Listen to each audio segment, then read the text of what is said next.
First and foremost question, ഇത്രയും തിരക്ക് പിടിച്ച ഒരു സർജൻ ആയിരിക്കുന്ന സമയത്ത് എങ്ങനെയാണ് ആക്ച്വലി ഇൻ്റർവ്യൂവിന് വന്നത്?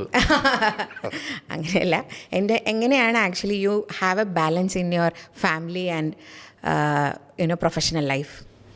ഒന്ന് എൻ്റെ സെക്കൻഡ് വൈഫാണ് എൻ്റെ പ്രൊഫഷൻ.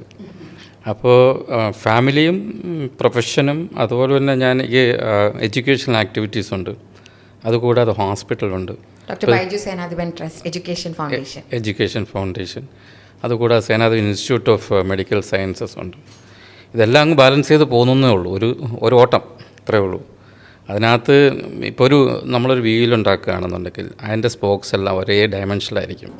പക്ഷേ എൻ്റെ ലൈഫിൻ്റെ വീല് നോക്കുകയാണെന്നുണ്ടെങ്കിൽ ഒരുപക്ഷെ ഒരേ ഡയമെൻഷൻ ആയിരിക്കില്ല. ചില ഭാഗത്ത് നമുക്ക് കുറവുണ്ടാവാം, ചില ഭാഗത്ത് കൂടുതലുണ്ടാവാം. പക്ഷേ എന്നാലും ഓടാൻ പറ്റുന്നൊരു വീലാണ്.